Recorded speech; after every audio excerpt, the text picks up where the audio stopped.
qué alegría para nosotros estar con ustedes en Comunicación y Vida. Cuando digo alegría es de verdad, porque logramos esta gran familia. Con ustedes, Monseñor Freddy Bertón, arzobispo de Santiago y presidente de la Conferencia del Episcopado Dominicano. Mi hermano. Y un servidor, siga. Usted no lo va a decir. Y un servidor. A un servidor, Virgilio Apolinar Ramos. Virgilio Apolinar Ramos y Arias. Hay Arias. Y lo demás. Sí. No, siempre nos alegramos de poder compartir en esta, se podría casi decir, nueva etapa. Nueva etapa. Porque el receso largo que nos impuso el COVID con la pandemia, y ahora poder renovarnos con programas, manteniendo la misma línea, pero compartiendo contenidos distintos, etcétera. Pues gracias a Dios que aquí estamos, don Polo. Usted no sabe la alegría de tantas personas que me preguntaban y todo eso, pero como dice usted, aquí estamos. Yo tengo algunos saluditos. ¿Usted me lo permite? No, acuérdese que sí. Es primero la palabra y luego vienen los demás. Oiga, los años están haciendo efecto. No, yo te lo digo. ¿Se dije. dio cuenta? Toque el Entonces, me recojo para escuchar la palabra. Señores, perdonen, que es que los jovencitos a veces olvidan. No, porque el tiempo hace mella. Después de los 60. Y el tiempo también sí. Que a causa de la pandemia nos alejamos un poquito de los programas, y entonces el ritmo que llevamos, pues bien, vamos a compartir hoy el capítulo 8 de San Juan, del Evangelio de San Juan, los 11 primeros versos del Evangelio de San Juan. No es novedad, todos conocemos hasta de memoria este pasaje, pero lo que me gusta repetir, la palabra de Dios siempre es nueva, es sorprendente y tiene novedades. Entonces aprovechamos y palabra en Cuaresma todavía, porque nos adaptamos al tiempo litúrgico. Y entonces, en programas pasados estuvimos viendo la Samaritana, ese pasaje precioso también de San Juan. Y hoy seguimos con San Juan y también con una dama, Polo. Es tiempo de damas, sí, parece. Sí. Lo que pasa que esta queda, comienza peor situada que la samaritana. ¿Es verdad? Porque se trata de la llamada mujer adúltera. Okay. Entonces, la samaritana, por lo menos el Señor le desarropó su historia personal, sí. Y mire, no era una cosita fácil, pero, y aquí tenemos otro ejemplo, entonces, para que aprovechemos. En aquel tiempo Jesús se retiró al monte de los olivos. Mira el comienzo, Polo. Con frecuencia oímos en el Evangelio, se retiró y se fue a solas a orar. ¿Te suena eso? Sí. Y también pasó la noche en oración. Es importante notar hasta los pequeños detalles, porque lo que Él haga es el paradigma, el modelo para nosotros.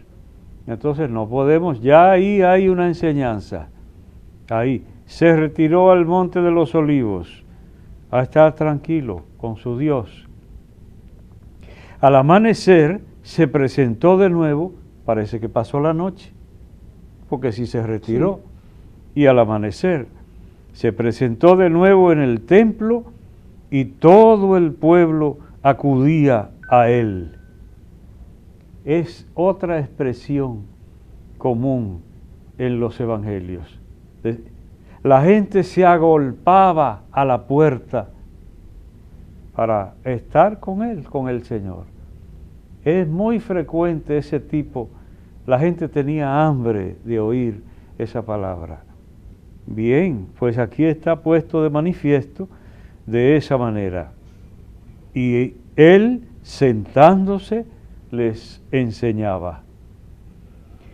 Acuérdate, Polo, de el modo de Cristo, que yo digo, ay Dios mío, bueno, no somos todos iguales, uno es más impaciente que otro, tú eres, creo yo, más tranquilo que yo, si no me equivoco.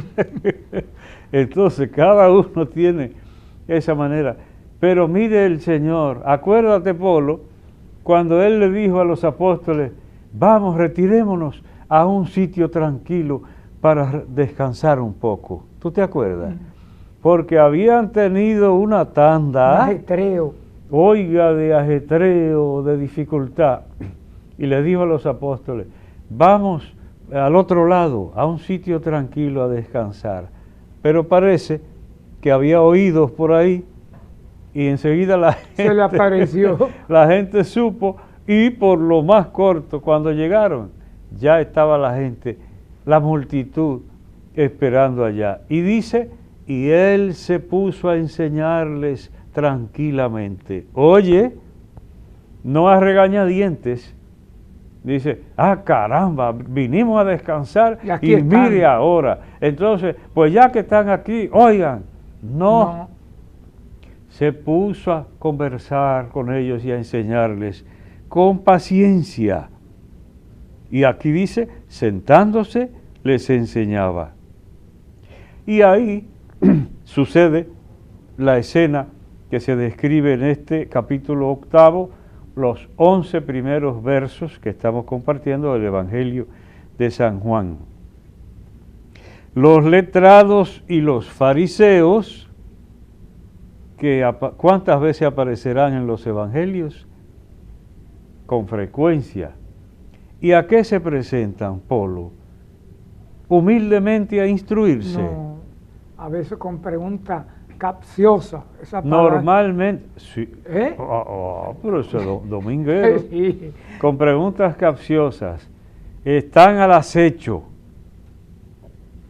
Normalmente van a encontrar por dónde, dice, también a tirarle de la lengua, que es una expresión muy española. Tirarle de la lengua es ponerle tema a una gente a ver si dice algo equivocado y ahí mismo lo atrapan. Atraparlo. Entonces, esa era la intención normalmente. En este caso, no vienen a hacer una pregunta directamente en el aire. Traen, dice, los letrados y los fariseos le traen a una mujer sorprendida en adulterio y colocándola en medio le dijeron. Entonces, ahora no vienen solo con la palabra, traen a una mujer y la ponen en medio ahí y dicen, maestro, esta mujer ha sido sorprendida en flagrante adulterio. La ley de Moisés nos manda a apedrear a las adúlteras. ¿Tú qué dices? Mira, Polo, aquí hay muchas reminiscencias de programas anteriores, sí. Porque yo te dije que esta lectura la oí yo una vez que dijo, en flagrante adulterio. Porque de flagrante a fragante está muy cerca en la pronunciación y el significado distinto, está a kilómetros, no se topa en nada. Explicamos esa palabra, en flagrante adulterio. ¿Qué quiere decir eso? Flagrante es en el acto, lo evidente. Eso es flagrante, en el acto, lo evidente. Entonces, ahí está. Mira, Polo, yo te dije una vez a ti, pero como tú no eres tan jovencito ya, seguro que se te ha olvidado. Vamos a ver. Que te dije yo, ¿dónde está la trampa aquí? ¿Dónde está la trampa? Maestro, esta mujer ha sido sorprendida en flagrante adulterio. La ley de Moisés nos manda a apedrear a las adúlteras. ¿tú qué dices? Ajá, y si ya tienen la ley, ¿para qué viene a preguntarle a Cristo? Ya sabe lo que dice la ley. Ajá, ¿qué andarán buscando? Dímelo. Que si probaron la misericordia, pienso, ver qué actitud toma Jesús. Ponerle una trampa, Sí. para ver la actitud que tome. ¿Por qué? ¿Qué puede responder Jesús? Hagan lo que dice la ley. Pudiera. Ajá, bien. Entonces, ¿qué conclusión sacarían los escribas y fariseos? Dirían, ajá, tú que andas predicando misericordia, apedrear a esta mujer. Ellos lo apoyan y además es la ley sacratísima de Moisés para los judíos. Ellos saben. Oiga, pasé el examen. Pero entonces, con tal de perjudicar al Señor, entonces se hacen los muertos y los piadosos, diciendo, a una pobre mujer le van a hacer eso. Si Cristo dice, aplíquenle la ley, ellos dicen, ¿y dónde queda tu misericordia? Entonces, ahora, lo contrario, sigue, Polo. La segunda parte. Lo contrario, ¿qué otra cosa puede responder el Señor? Aparte de aplicarle la ley. Bueno, ya yo dije lo de la misericordia. ¿Qué dijiste tú? Que si actuaba diciendo apedréenla, entonces Ajá, lo que usted pero acaba. eso. Pero no lo otro falta. Es si Jesús dice, no la apedreen. Estaría en contra de la ley. En contra de la ley de Moisés, que la ley de Moisés regía de arriba abajo la vida del pueblo de Israel, entonces Jesús estaba totalmente en contra de la naturaleza y de la estructura del pueblo de Israel. Es decir, una falta la más grave quizás, la acusación más fuerte que se le pudiera hacer. Entonces, y además dice, apoyando la vagabundería. Ponle eso. Sí. Sé creativo, Polo. Sí. Apoyando la vagabundería. Quiere decir que es una adúltera, está pisoteando la ley de Dios, descomponiendo y destrozando la familia, y ahora tú dices con la carita limpia que no es nada. Era la trampa perfecta. Bien orquestada. No, que aparentemente usted lee eso y no ve nada, pero ahí está la ponzoña, ahí está el veneno. Bien, ahora el evangelista ponía una breve explicación, dice, le preguntaban esto para comprometerlo y poder acusarlo. No explica cómo. Hemos explicado cómo, pero el evangelista lo advierte. Ahora, ahí está la amenaza. Se podría decir, está agarrado como quiera. Y sin embargo Jesús, como distraído, aplastado en el suelo, escribiendo con un dedo en el polvo. Lo dejó desarmado. Entonces, caramba, una situación grave y el Señor escribiendo en el suelo, que ahí hay elucubraciones respecto a lo que escribiría, que estaría escribiendo el Señor en el suelo, pero ni siquiera tenía que ser cosa con significado, porque uno hace acciones que no tienen una finalidad más que de distraerse uno, como que usted se ponga a castañetear los dedos, como se dice, o hacer dibujito, o a cualquier cosa, ahí. o distraído en una mascota, en una clase y en la orilla, como yo, confesión pública, que yo cuando me distraía en las clases, las mascotas mías están llenas de dibujitos en las orillas. Yo privo en creativo, nunca desarrollé esa faceta. Pero en mis memorias, porque hay que ser medio loco para eso, yo busqué varias mascotas y escaneé dibujitos y luego saqué una página entera en mi memoria. Dice, esto es para que conste en qué utilizaba yo el tiempo en algunas clases y charlas cuando me distraía. Entonces, Jesús, como distraídamente, escribía en el suelo, dice. Escribir, uno puede distraerse haciendo hasta figuritas en el polvo. No tiene por qué necesariamente tener un significado. Pero bien, eso es lo que dice el Evangelio. Ante una acusación tan grave, y parece que Cristo no le hizo caso. Entonces escribe en el suelo, con el dedo, dice, como insistían en preguntarle, entonces se incorporó, se puso en pie, que es una manera de decir ponerse en pie, incorporarse. Usted está sentado y se incorpora, quiere decir que se levanta y se pone de pie. Jesús se levantó del suelo, estaría aplastado, como decimos nosotros, en cuclillas, dicen los españoles. Como insistían en preguntarle, se incorporó y les dijo, ay, ay, ay, ay, el maestro.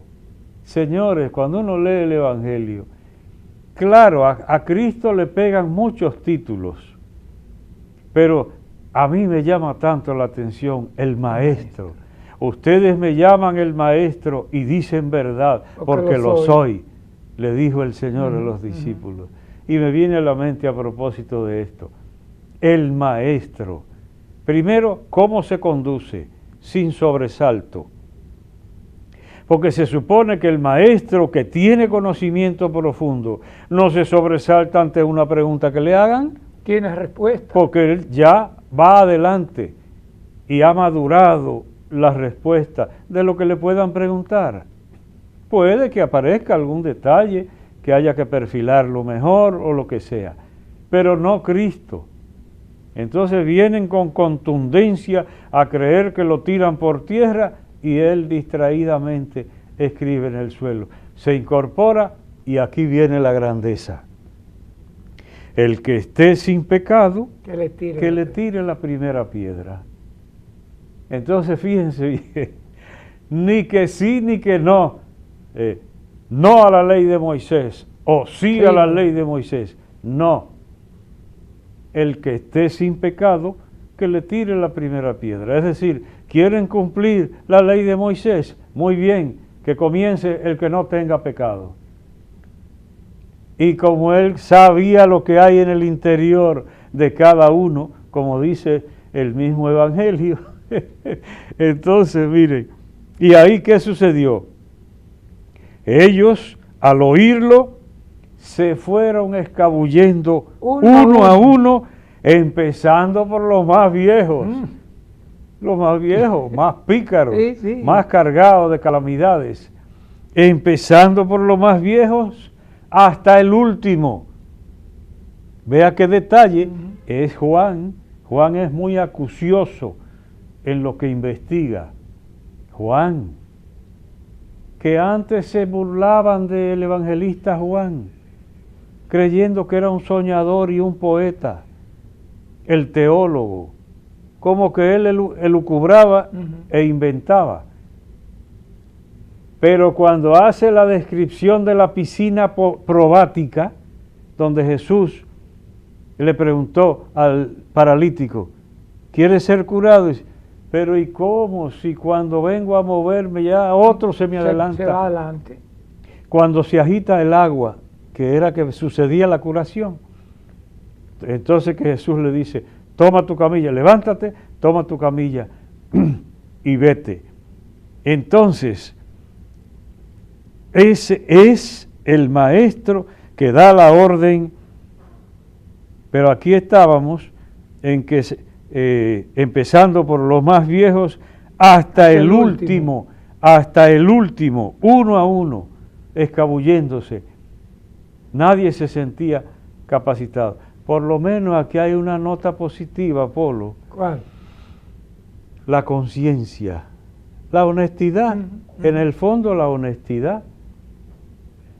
Porque ellos podían decir, no tengo pecado, yo no tengo pecado, allá voy. No se reconocieron. Quiere decir que tenían conciencia de que se ofende fácilmente a Dios. Y eso habla en favor de ellos. Ahora estoy yo defendiendo a los que querían perjudicar a la pobre dama. Pero ahí hay que reconocerle que fueron conscientes de su condición de pecadores. Y por eso todos se fueron escabullendo hasta el último. Y quedó Jesús solo con la mujer. El grupo que tú te lo puedes imaginar, porque no hay que ser dominicano para armar un molote. Sí, sí. Y más con un tema así. Es todo es donde curioso. Quiera. Curiosidad de la gente. Porque aquí dicen un accidente. ¿Y cuántos se juntan? Sí. A ayudar. No, a ver. Así es el dominicano, se dice. A ver, monseñor. Así es el... Oye, dejémoslo ahí. Sí. Así es el dominicano. Pero donde quiera que hay gente, ahí van los grandes con una mujer. Y entonces la pobre va humillada adelante y comienza la gente a ver qué es. Sí. Ah, que van para donde Jesús. Pues vamos, ¿cuánta gente habría ahí? Y no quedó ni uno solo más que Jesús y la mujer. Y ahí viene el diálogo final, sin aparataje, sin cámaras, sin celulares para filmar, porque ahora hubiera sido, dígame usted ahora, a grabar todo eso. Para subirlo. Y de una vez andaría en las redes, solo Jesús y la mujer. Entonces ahí viene ese diálogo profundo. Acuérdate, Polo, tú como joven al fin, sí, o por lo menos que privas, sí, que yo te dije de la samaritana, Jesús va a lo profundo de la vida, no se quede en la superficie. Cuando explicamos la samaritana, porque de una vez hay la sed interior que tiene esa mujer, y ella no entiende y se queda por arribita. Pues aquí también Jesús a lo profundo en este diálogo. Primero, la circunstancia. Mujer, ¿dónde están tus acusadores? Lo circunstancial primero. Te trajeron unos que te acusaban, un grupo, con gente, ¿dónde están? Lo circunstancial. Ninguno te ha condenado, ya va. La siguiente pregunta va a mayor profundidad. Ninguno te ha condenado, porque a eso fueron. Ella contestó, ninguno, Señor. Jesús dijo, tampoco yo te condeno. Tampoco yo te condeno. Entonces, Dios caminando por el mundo en Cristo, mostrando el corazón de Dios. Esa mujer hay que imaginársela abajo de una rumba de piedra, machacada, porque esa era la lapidación, la muerte por lapidación. Eso era apedrada limpia. ¿Y cómo muere un lapidado? Machacado por todas partes, porque para que se muera hay que machacarlo.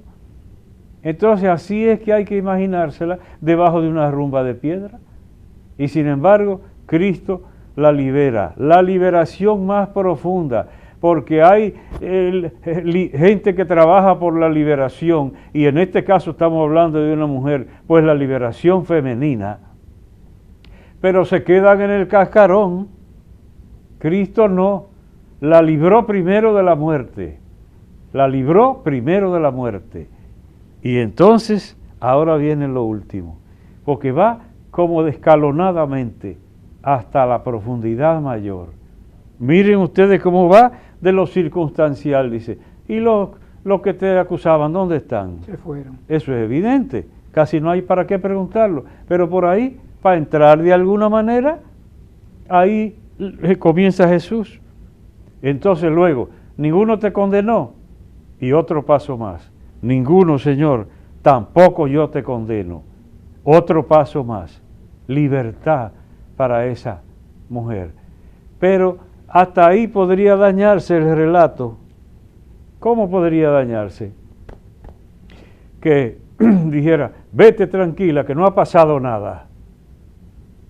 Ah, entonces apoya la vagabundería. No, es el Maestro y el Señor. Y por eso la frase final, anda y en adelante no peques más. No es que le dice, no, tú no hiciste nada, eso le pasa a cualquiera. No, como diría una feminista recalcitrante, ¿qué diría? Que la mujer es libre, que haga lo que le parezca. No, ese no es el Señor. Entonces el Señor no apoya ese feminismo. La apoya a ella, la libera. Primero la libra materialmente de morir machacada. La libra de todos esos acusadores y luego la libera interiormente. Vete y en adelante no te equivoques de nuevo. Es decir, no es una gracia lo que hiciste, como a otro le dijo, no sea que te suceda algo peor, le dijo el Señor también. Bien, pues aquí este relato breve, pero da para mucho, como ustedes ven. Ojalá el Señor nos ayude a aprovecharlo cada uno en la medida que crea conveniente. Cuando digo después de la palabra, antes de la palabra que me recojo, es interesante porque me ayuda a mí y espero que a ustedes en esta reflexión que nos deja Monseñor. Así que hemos concluido con la palabra y nos vamos a la palabrita. Pero pues yo pensé que tocaba. No. La palabrita ahora. Es verdad. Después de la palabra. Sí. El referee está haciendo como una seña. En eso quedamos. Ay, Dios mío, pero ahora es que agarraron asando batata casi. Sí. Nos vamos ahora a la palabrita. Es al humilde servidor. Sí. Porque yo pensé que tocaba receso ahora. Bien, señor. ¿Quién sabe si yo me equivoqué? Mire. Siga con la palabrita. No. Sí, nos vamos con la palabrita, no señor. Bueno, Polo, yo creo que tú y yo vamos a hablar inglés como dice el merenguito por ahí. Sí. Mire, entonces, yo estaba pensando, ¿cuántos programas llevábamos hechos antes de la pandemia, Polo? Antes de la pandemia, póngale que usted, más de 100. Más de 100. Sí.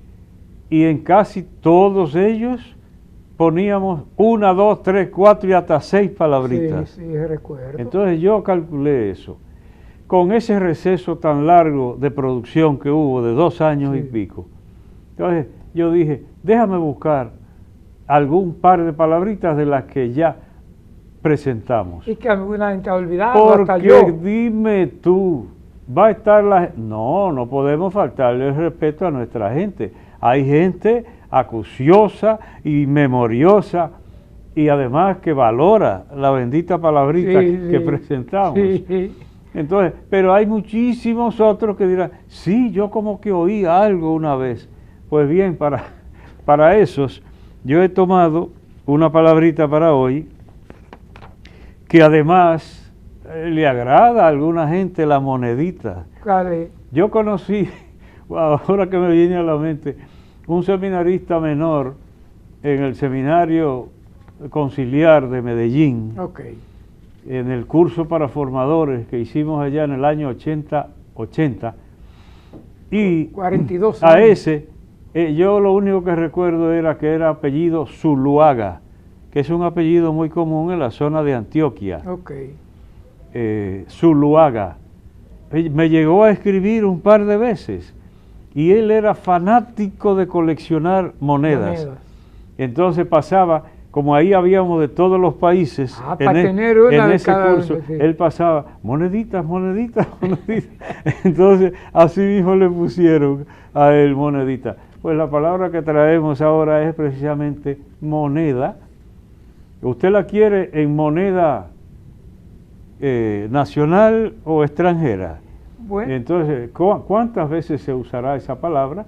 Aunque decimos dinero, etcétera, que dinero viene de una moneda que se llamaba denario, denarium. Entonces de ahí viene nuestra palabra dinero, la explicamos también en otro momento, pero esta que tomamos para hoy, moneda, recuérdenlo. Moneta con T, porque generalmente las palabras que en latín llevaban T, cuando se castellanizan, se suavizan pasan a D. Y pasan a D. la D es más suave que la T. Entonces, ese es el fenómeno que sucede exactamente. Sería moneta, no moneda. En castellano sí es moneda, pero en latín es moneta.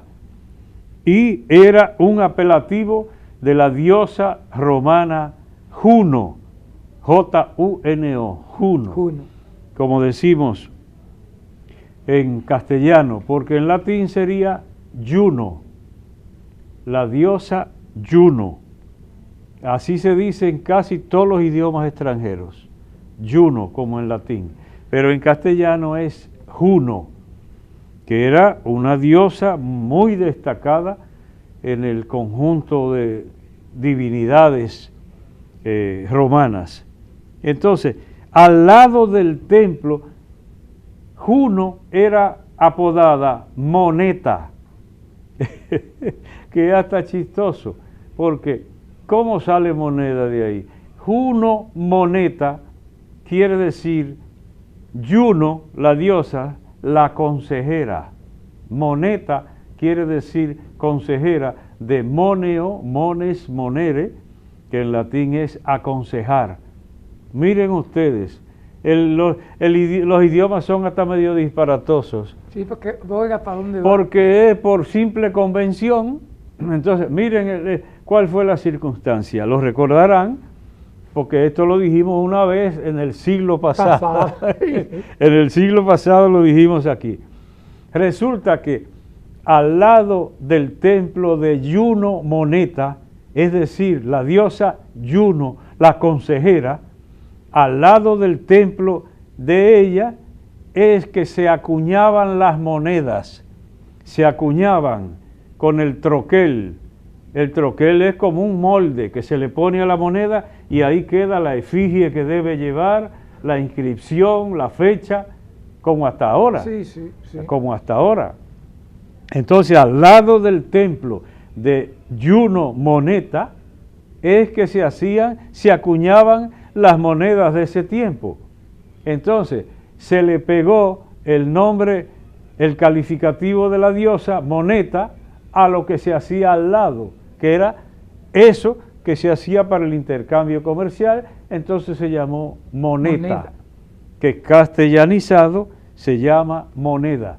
La historia sigue, pero brevemente diremos que esa palabra moneta entró al inglés como minute,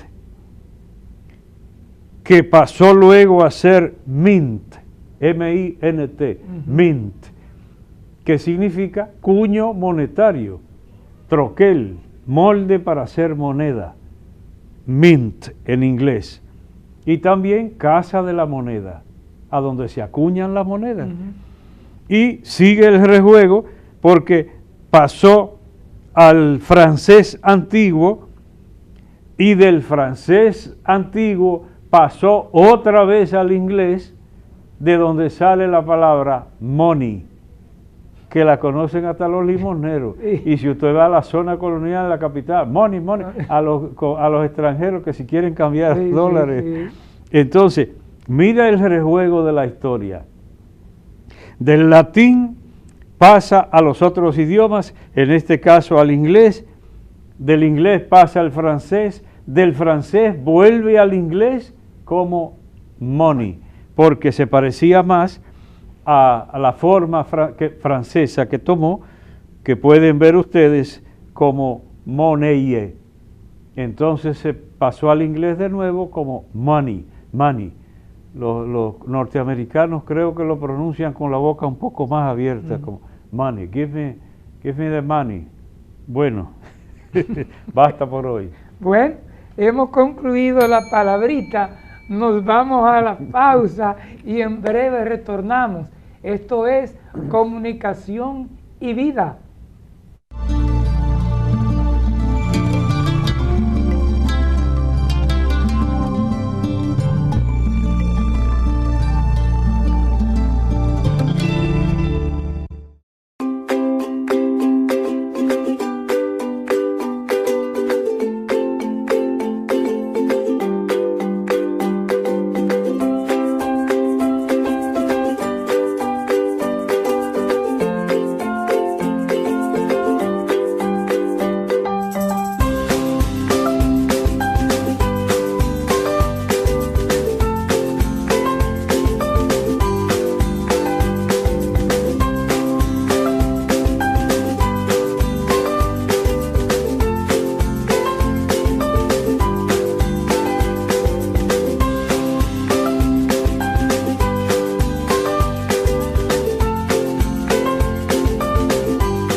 Seguimos en comunicación y vida. Y ahora, lo prometido, cumplido. Habíamos quedado en el programa anterior de que Monseñor estaría comentándonos el mensaje del Papa Francisco para esta Cuaresma. Y a mí se me quedó mucho: no se cansen de hacer el bien, Monseñor. Entonces, es la última oportunidad que tenemos, porque ya si nos descuidamos, entra la Semana Santa, que está muy próxima. Entonces, por eso, en este programa, como lo habíamos prometido, lo ha dicho muy bien Polo, entonces compartir, según podamos, este hermoso mensaje del Santo Padre. Porque puede haber cosas de distinta calidad, de distinto estilo, hay cosas que llegan más que otras en los temas, incluso temas de la Santa Sede. Se supone que es útil todo lo emanado de la Santa Sede para nosotros y del Santo Padre, pero hay cosas que llegan más, y es así. Entonces, por ejemplo, este mensaje yo encuentro que es muy útil, muy útil. Ya decía Polo que se podría titular con lo que él mencionó, la expresión de San Pablo a los Gálatas en el capítulo 6, no se cansen de hacer el bien, o incluyéndonos, no nos cansemos de hacer el bien.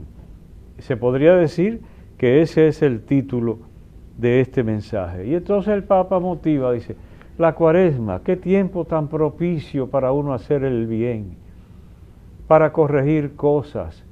Si estaba frío en la atención al prójimo, aprovechar. Entonces motiva un poquito en el principio un tiempo favorable, el kairos, que decía, palabra que se usa todavía en la teología, que una cosa es cronos es el tiempo en cuanto a sucesión, y kairos es la oportunidad, el tiempo propicio. Entonces, como aquello de Isaías, busquen al Señor mientras pueden encontrarlo, es decir, aprovechen la oportunidad. Entonces, el Papa comienza planteando que buena oportunidad es la Cuaresma para eso. Y luego pone el símil de la siembra y de la cosecha, que al Señor mismo, Jesús, le gustaba mucho poner ese ejemplo. Salió el sembrador a sembrar, parte de la semilla cayó a la orilla del camino, parte, salió el ejemplo. Pero yo digo que para nosotros, los que nacimos en el campo, y desde niños sembrábamos, entonces nos llega directamente eso. Porque yo desde niño, yo he contado que yo tenía mi conuco, yo era terrateniente, yo aspiré desde chiquitico, se lo quité a mi papá en el patio y lo cerqué con... ¿Cuántos metros? Cállate, que yo daba 3 pasitos ya y está. Al cuarto estaba en terreno ajeno. Entonces, pero cercado con mallitas, con hijos de malla, las mallitas pequeñas. Sí.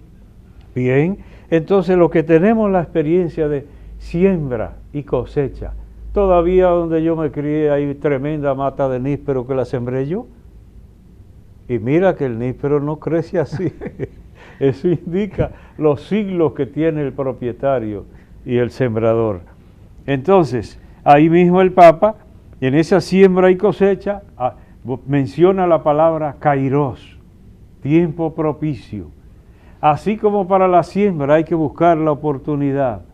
Entonces, pero también va a recordar, no se olviden que uno es el que siembra y otro cosecha, como lo dijo el Señor. Sí. Yo los mandé a ustedes a cosechar lo que otro sembró, dice el Señor. Que es algo muy práctico, deberíamos tomarlo en cuenta. Ay, los políticos, los gobiernos, con sentido de Estado, con mentalidad de Estado, no de conuquito, de ventorrillo o de partido, sino de nación, Usted sabe lo importante que es eso. Uno siembra y otro cosecha. Digamos, sembró Leonel, cosechó Danilo. O sembró Danilo, cosechó Abinader. Sí. Sembró Abinader, cosechará el que venga. Continuidad.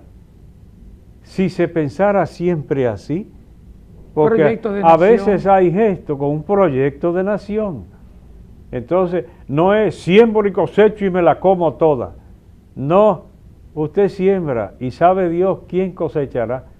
Si los políticos pensaran siempre así, si aplicaran esto, que no trae la aplicación a la política, la hago yo, pero me parece justa. Creo que es de sentido común darle continuidad a la obra de Estado para el bien del pueblo. Y yo entonces, quiero decir algo sobre esa paciencia. Ajá. Y en mi campo, Matanzas, que ya no es tan campo, pero había personas que cogían fiado en la pulpería de mi casa y era para pagarla durante un año, esperando la cosecha, y ahí era que se arreglaba un poco la casa, se compraban vestimentas, todo, un año esperando para de ahí poder cumplir los deberes que tenían. Y había gente tan apurada, Polo, que vendía la cosecha a la flor. Vendía la cosecha a la flor. Todavía las maticas chiquitas y entonces ya, eso. Y se supone que se vendía mucho más barata. Sí. Se vendía más barata porque era de ocasión para una urgencia. Y que a veces le iba muy mal, por eso usted acaba de decir, porque había una cosecha muy buena, los precios estaban buenos, pero ya la palabra dada estaba honrada. Ay, no mencione eso, que el abuelo paterno mío vendió su cosecha de tabaco. Baratísimo estaba. Y ¡pran!, lo vendió. Y al otro día amanecieron los precios por las nubes. Y le decía, devuélvase, cambie eso. Y decía, ya yo di mi palabra. Así era antes, aunque se perjudicara. Bien, ahora dice el Papa, el primer agricultor es Dios. Eso es bonito. Él anda sembrando esa misericordia, esparciendo esa semilla de bendición por toda la... Y quisiera que diera fruto siempre, pero no siempre encuentra buen terreno en el corazón de las personas. Qué imagen tan preciosa, que cualquiera... Entonces ahí, algo muy importante. Él es el primer agricultor, pero quiere que nosotros seamos sus colaboradores. ¿Cuántas veces hemos hablado, por ejemplo, la creación? Que a mí me gusta decir, usted quiere sentarse, no va entonces a un árbol y desprende una mecedorita, no. Porque las mecedoras no se dan en un árbol, salen de un árbol, pero usted tiene que sudar bien para hacerla. Es decir, está la creación, pero usted completa, Dios le permite participar con Él de la creación. Lo mismo la redención. Cristo la realizó, sí, pero dijo a los apóstoles, vayan, y así nos dice a nosotros, ¿a qué? A completar la obra, tanto de creación como de redención. Dios quiere que seamos colaboradores de Él. Ahora el Papa muy prácticamente dice, acuérdense lo que dice el apóstol Pablo, el que siembra tacañamente, tacañamente cosechará. Entonces, a una siembra mezquina, mezquino quiere decir tacaño. Entonces, así mismo es usted estudiante y tacañamente se sacrifica. En ratico botado por ahí es que usted quiere echar adelante su formación. ¿Cuál será la cosecha? Fatal. Superficialidad y una formación floja. Porque para que sea la cosa en forma, usted tiene que entregarse en cuerpo y alma. Entonces, la siembra de Dios exige sacrificio, entrega. Todo en la vida, porque mencioné estudio. Entonces, hasta los inteligentes. Polo, ¿por qué que los viejos tenemos tantas historias? Por las vivencias. Pero, porque ahora lo que me viene a la mente es un compañero mío de estudio que eran boricuas los dos, porque estudiaban de Cuba, de Puerto Rico, de las islas del Caribe, estudiaban también aquí en el país. Entonces, uno le decía al otro, estudia fulano, que venían los exámenes por ahí, te vas a quemar. Y ese sembrado estudiando ahí, y el otro brincando y estudiando cositas. Al final, el brincador sacaba más nota que el estudioso. Fulano, pero ¿y por qué pasa que tú caminando tanto y sin ocuparte? Y entonces mira, mejor nota que yo. Dice, fulano, es que yo no tengo la culpa de ser inteligente. Yo no tengo la culpa de ser inteligente. No, pero hay que sacrificarse para poder ver una cosecha de bendición en todo.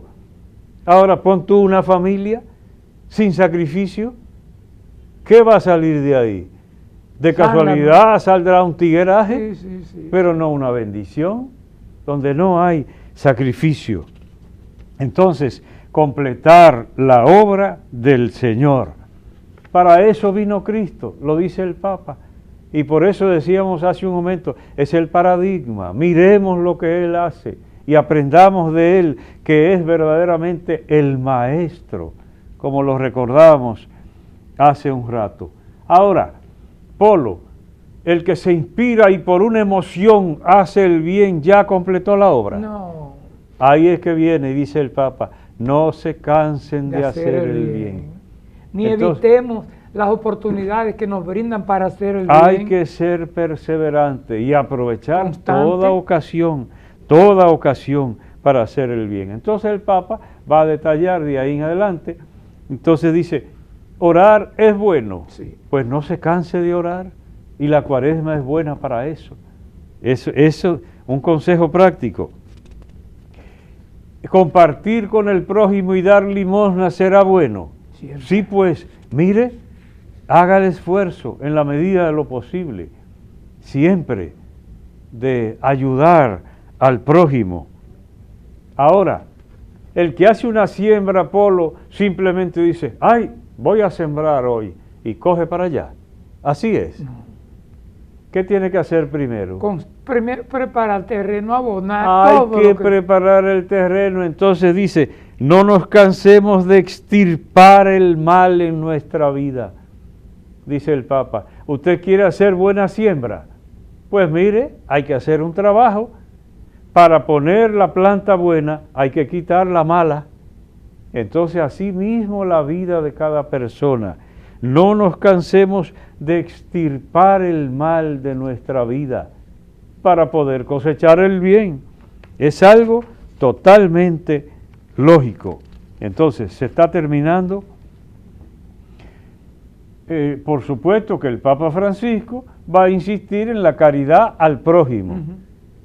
Por eso él anda diciendo siempre, ay, los que no tienen trabajo para ganarse el pan. En casi todos los escritos del Papa Francisco hay una referencia a poder ganarse el pan. Entonces, a atender en la medida de lo posible lo que ya dijimos, a ese prójimo. Y dice, si no desfallecemos, a su tiempo cosecharemos. Es decir, si hacemos todo eso, extirpar el mal, sembrar el bien, solidaridad con el prójimo, completar, colaborar con la obra de Dios, se verá la cosecha. Y el que no lo sepa, que pregunte a los que hemos ido haciendo esa siembra durante años y años, porque ya nosotros estamos autorizados, Polo, para hablar de muchos años. Yo puedo hablar de 70 y pico. 74 tengo, pero no puedo hablar de todos ellos porque no tenía conciencia en los primeros. Entonces, se cosecha. Señores, hasta con una clase que se dé, lo hemos dicho aquí 1000 veces, porque después tú te encuentras una gente dándote las gracias y tú no sabes de qué es. Y lo hemos dicho muchas veces. Porque hiciste el bien. O tú ayudaste a una gente, a un estudiante una vez. Yo he contado aquí.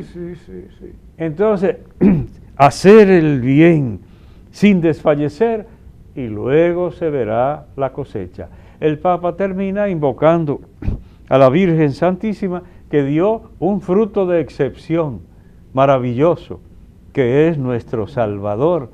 Y ella aprendió a sembrar esa palabra en su corazón y a conservarla para bien nuestro. Y entonces el Papa termina invocando el auxilio maternal de esa Virgen Santísima para que podamos dar frutos de salvación. Me parece, Polo, un mensaje muy aprovechable. Y lo concluyo para irnos a la pausa, porque venimos con la oración. Padre Tom Lluver me decía siempre, Polo, hay que por lo menos hacer una obra buena todos los días. Y lo recuerdo. Muy práctico. Una obra buena práctico. todos los días. Esto es comunicación y vida. Una pausa y venimos con nuestra oración final.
Te damos gracias, Padre, que nos permites colaborar contigo en la siembra del bien en el mundo.